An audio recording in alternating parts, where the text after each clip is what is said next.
Hi, this is Eric from Cafe Watercolor. It's been a while since I shared painting demos, so I thought today I share one of the portrait painting that I did recently.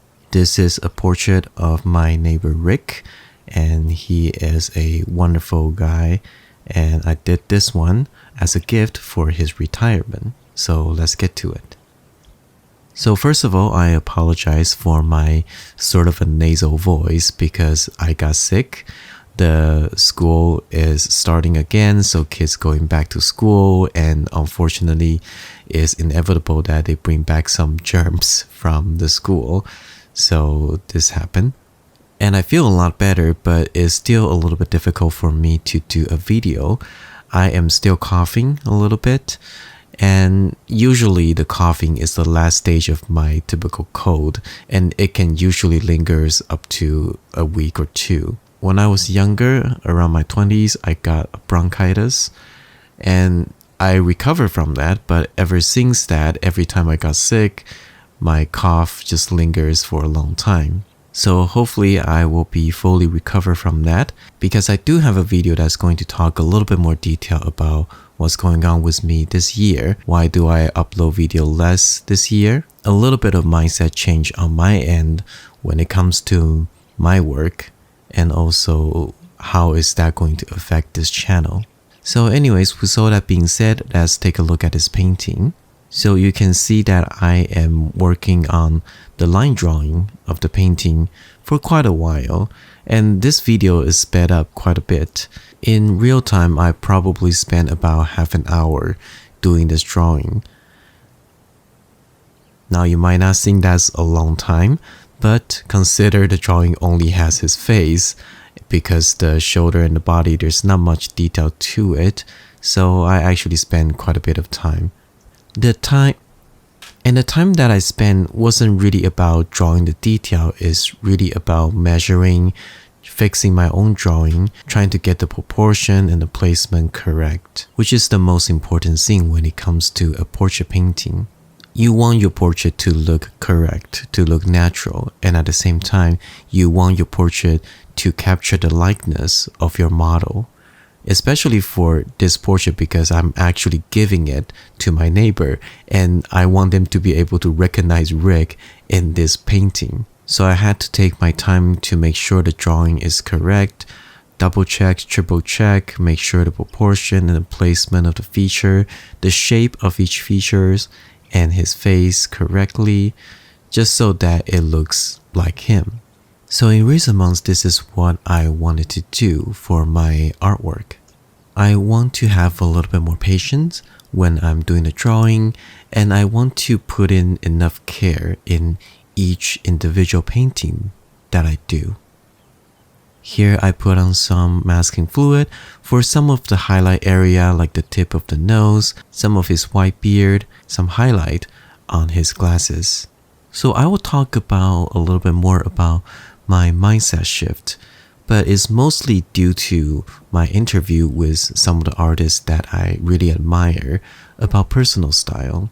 And long story short, their commitment to quality artwork really touches me, and I started to reflect on my own work and decided maybe I should spend just a little bit more time in each and every single painting. I still like to paint loose, but I want to make my painting look more polished as well.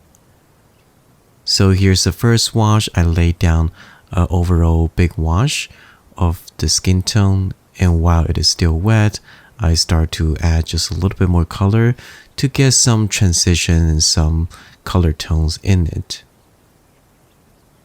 So places especially like the nose and the side of his face where there's that kind of a yellowish light on his face, and so on. And then the wash is dry, so I decided to just go ahead and start to paint the middle value, the shadow value of his face. So I start off from his nose and work my way to the right, because the right side is the shadow side. And what's very important right now is that I want to connect the shape as much as possible. So you can see from the right side of the nose, and that shape connect to the shadow side of his face, his cheek, and also the corner of his eyes, the eye socket, and so on.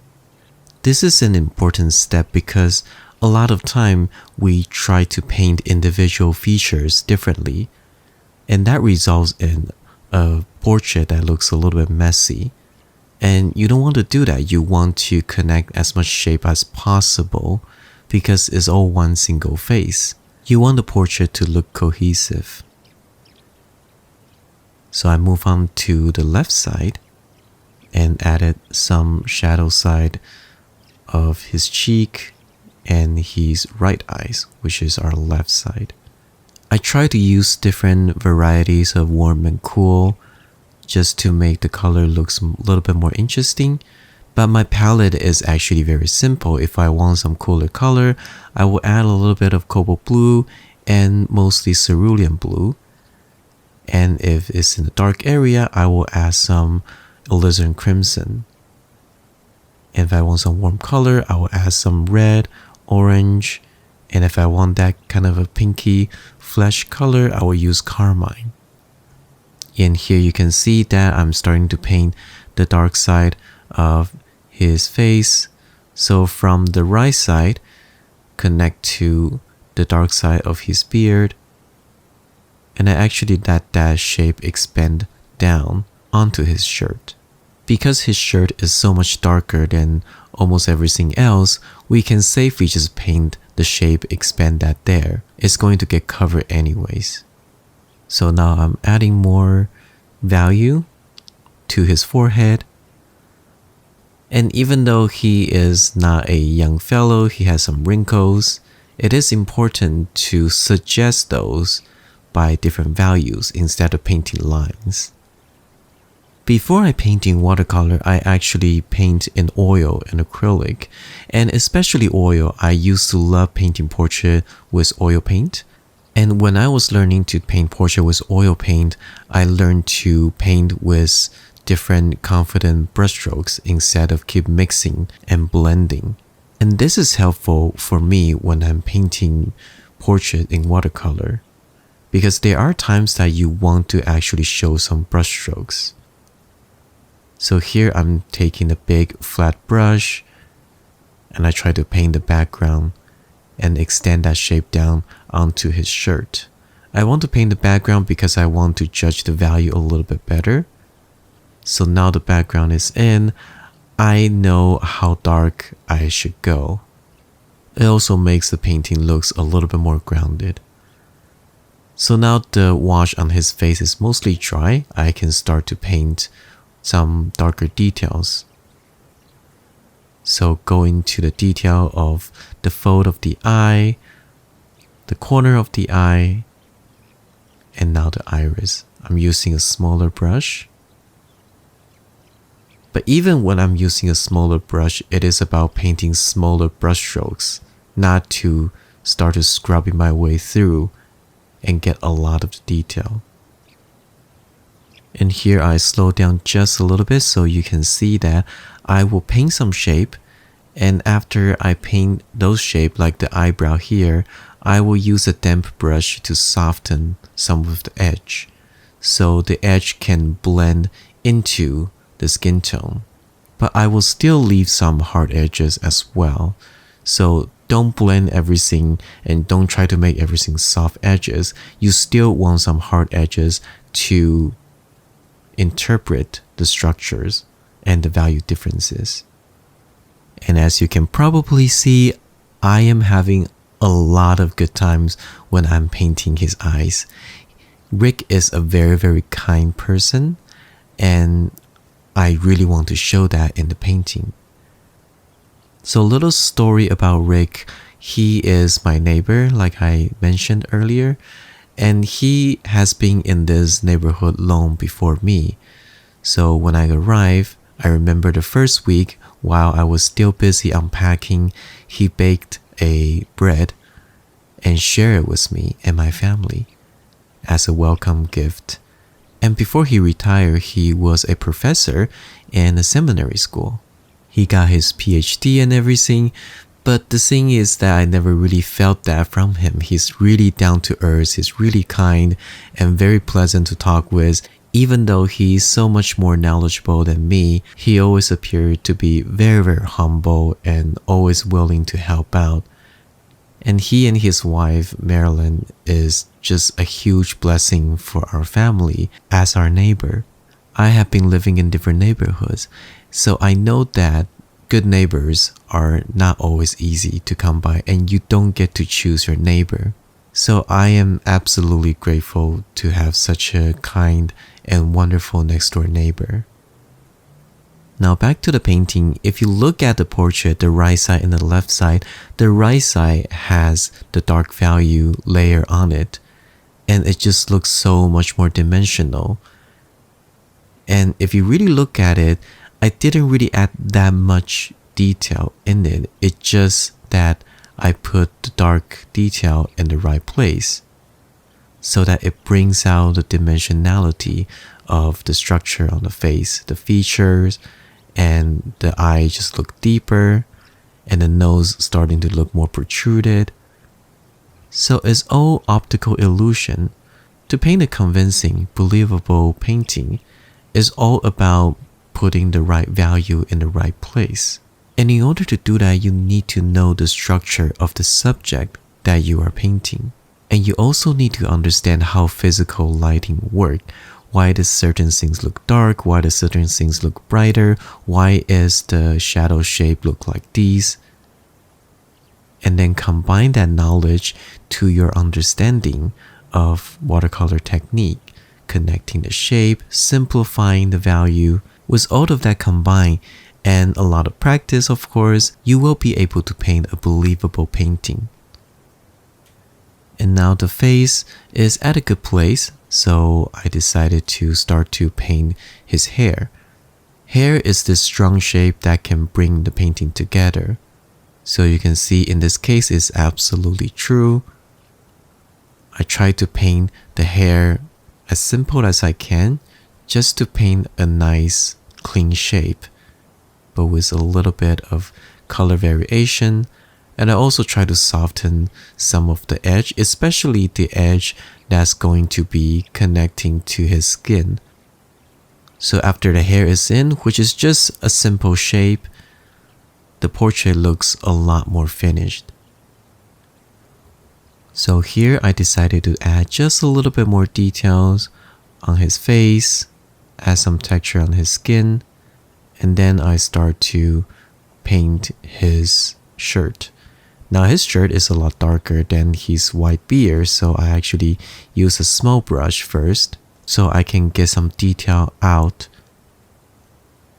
because he does have some white beard that's coming out a little bit, and I really want to show that instead of just paint some straight shape and just cut off all his beard. So with that, you can see that there's a little bit of detail on the edge. And I switch to a bigger brush and connect that shape before it is dry. Take a much bigger brush to quickly finish the shape. It is important that if you are running out of the mixture, make sure you make some more color so that you are not painting with just water. You need to have enough paint to continue that wash.